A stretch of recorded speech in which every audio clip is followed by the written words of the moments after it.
Welcome to the Comedy Reset Spotlight. This is the place to be if you want to hear from some of the most innovative and exciting comedy creators from around the globe.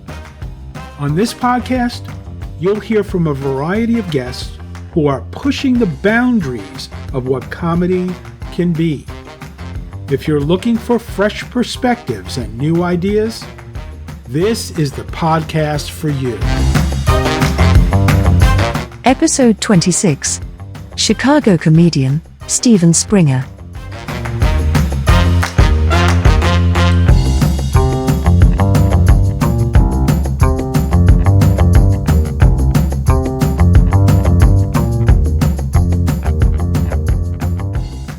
When did you first start doing stand-up comedy? This is my 15th anniversary this month of February 2023.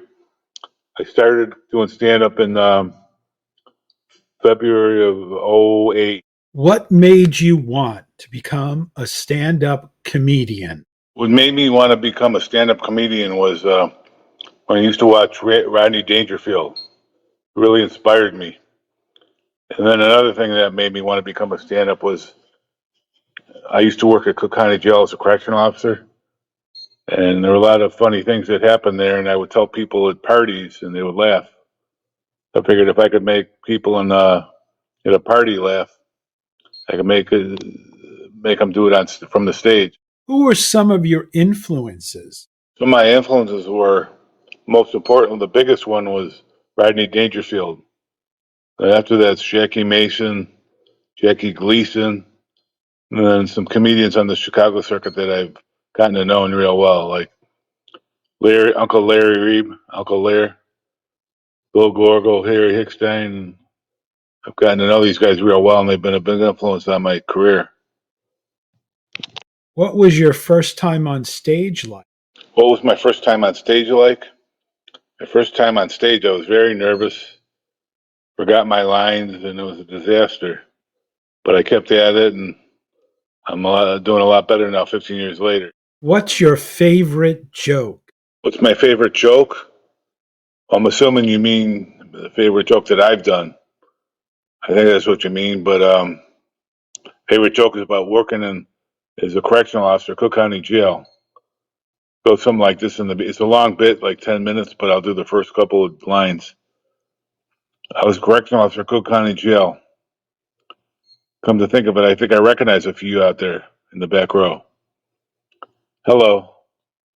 Took me 15 years to figure out I didn't belong in jail. Some guys figure out in 5 to 10. What's the worst heckler experience you've ever had? The worst heckler experience I ever had? Luckily, I haven't had too many. Nothing real serious. I've just had people talking too loud, and I just ignore them. I believe if you have good material and you perform good, no one's going to heckle you. But I've had people talking too loud a few times. What's the best gig you've ever had? What's the best gig I've ever had? It was my first paid gig. It was at a now defunct club called Jokes and Notes. It was on the south side of Chicago. And I did well enough to get asked back. So that's my best gig so far. What's the worst gig you've ever had? What's the worst gig I've ever had? Worst gig I ever had was when I first started out. I didn't get any laughs, or hardly any laughs.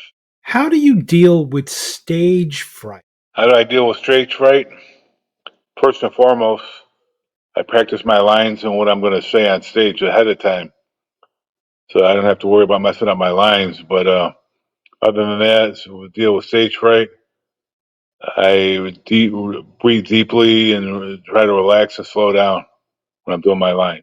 What was the most unexpected response you've ever gotten to one of your jokes? What was the most unexpected response I've ever gotten to one of my jokes? Well, there was a long applause break, and one of the audience members was almost on the ground laughing. It was a real long applause break. How do you prepare for a show? How do I prepare for a show? First and foremost is rehearse, rehearse, rehearse. I go over my lines many times so I have it down pat. What's the best advice you've ever been given about stand-up comedy? The best advice I've ever been given about stand-up is to keep getting up on stage 4 or 5 times a week and write every day. And no joke has ever finished. You can always improve it and modify it and try it out in an open mic before you go to do a paid show. Try everything out in an open mic. What's the worst advice you've ever been given about stand-up comedy? What's the worst advice I've ever been given about stand-up comedy? The worst advice I've ever had was if you haven't gotten successful after all the years you've been doing it, it's never going to happen. It's so not true. Everybody, I found out, goes at their own pace. What would you say is the biggest misconception about stand-up comedy? The biggest misconception about stand-up comedy is that it's easy, it's off the cuff, and that you have to be born with a talent. None of that's true. It's not easy. You don't have to be born with, other than a sense of humor, you don't have to be born with anything. You can take classes, work with coaches. What do you believe is the key to success in stand-up comedy? The key to success in stand-up comedy is to write every day, get up on stage every night or as often as you can, and to keep learning. Watch the pros, the people that you admire, see how they do it, and learn from them. Take on a mentor, in the local scene. Just keep evolving. What do you think is the biggest obstacle that stand-up comedians face? Biggest obstacle that stand-up comedians face is in the beginning, getting real stage time. By that I mean open mics are just other comedians and they're not really paying attention. They're working on their own set. And it's still good to go to those because you still need to practice your lines and your timing and all that. But the obstacle for beginners is getting in front of a real audience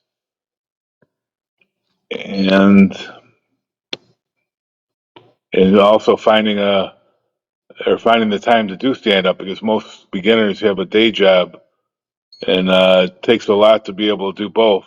What do you think sets stand-up comedy apart from other forms of comedy? What I think sets comedy apart from other forms of comedy is stand up, you get an immediate reaction. When you tell a joke, people either laugh or they don't laugh.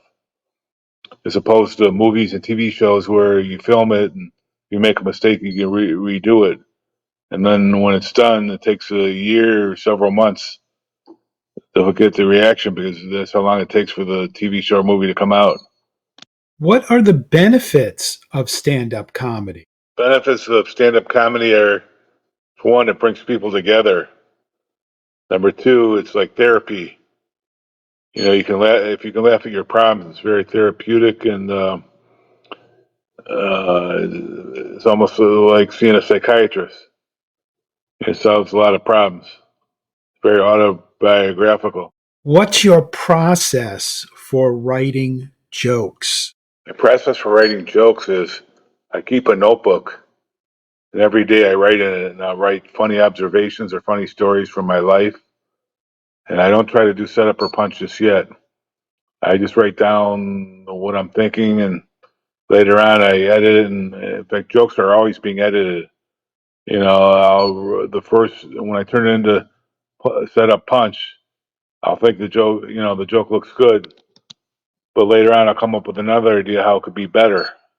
Adding a tag or cutting out some words, and usually I'll run it by a comedy mentor or a comedy buddy or comedy coach and get a second opinion.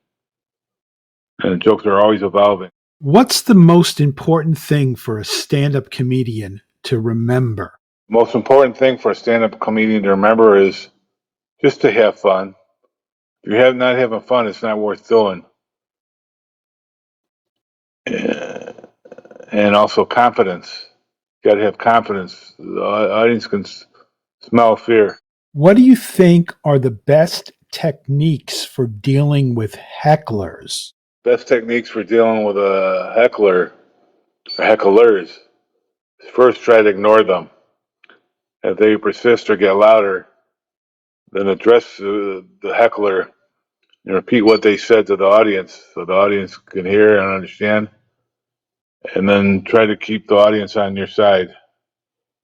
And if it gets too bad, you let it escalate. I mean, you de- best techniques for dealing with hecklers is first try to ignore them. If that doesn't work, repeat back to them or to the audience so the audience can hear what the heckler said. Uh, Also, it's important to keep the audience on your side. You don't want to be too mean and have the audience turn against the comedian. And in the worst case scenario, you just get the security guard or the bouncer to eject them from the club. What do you think are the biggest mistakes that stand-up comedians make? The biggest mistakes that stand-up comedians make, there are several. One is accepting gigs before they're ready. You know, if you audition or if you accept a guest spot, or not a guest spot, if you accept a feature or headline gig and you're not ready, Booker's going to remember you doing a bad job, and it'll be a long time before the Booker gives you another chance. That's one. The other is some comedians are too wordy. You know, they have too many words in their setup and too many words in their punchline, and you have to edit and cut words. Another mistake comedians make are not practicing enough, not going out to enough open mics and doing shows. You have to go out 4 or 5 times a week to get good. It's like working out. It's flexing your comedy muscle, just like your muscles in your body. What is the best way to learn stand-up comedy? Best way to learn stand-up comedy is first buy a notebook with a pen and a pen. Best way to learn stand-up comedy, one is to read as many books as you can on the subject. Second, take some courses or work with a private coach. And What do you think is the best way to improve as a stand-up comedian? what do I think is the best way to improve as a stand-up comedian? First and foremost is get up on stage as often as possible and keep writing every day. Repetition. What has stand-up comedy taught you about yourself? Stand-up comedy has taught me about myself is that I have a good sense of humor and it's okay to laugh at myself. What motivates you to keep performing stand-up comedy? What motivates me to keep doing stand-up comedy is the laughter. I love making people laugh. And like I said earlier, it's very healing and therapeutic. It helps me deal with my problems and my mistakes. And also coming up with new material. I love writing new stuff. I write every day. What advice would you give to someone who's thinking about doing stand-up comedy? The advice I would give to someone who's thinking about doing stand-up comedy is, one, watch the masters, people like Rodney Dangerfield and whatever style of comedy you like. Watch the masters, people that are doing it already. Number one. Number two, buy a notebook and a pen. Write all your thoughts and ideas down. Don't even try to write jokes or be funny. Just write down things that you find amusing. And then buy a bunch of books on stand-up comedy and take classes and work with a coach. That's the best advice I have. Is there anything you'd like to add that we did not cover? What I'd like to add that we did not cover before is stand-up comedy is about the journey, not the destination, meaning have fun doing it and do it because you love it, not because you expect to become rich and famous. And most important, or just as important, is to have fun. I've been your host, Rob Chaffee. Don't forget to laugh today. It's good for you. Comedy Reset Spotlight is a podcast that brings you today's freshest and funniest comedy creators. If you like what you heard, please subscribe to hear more.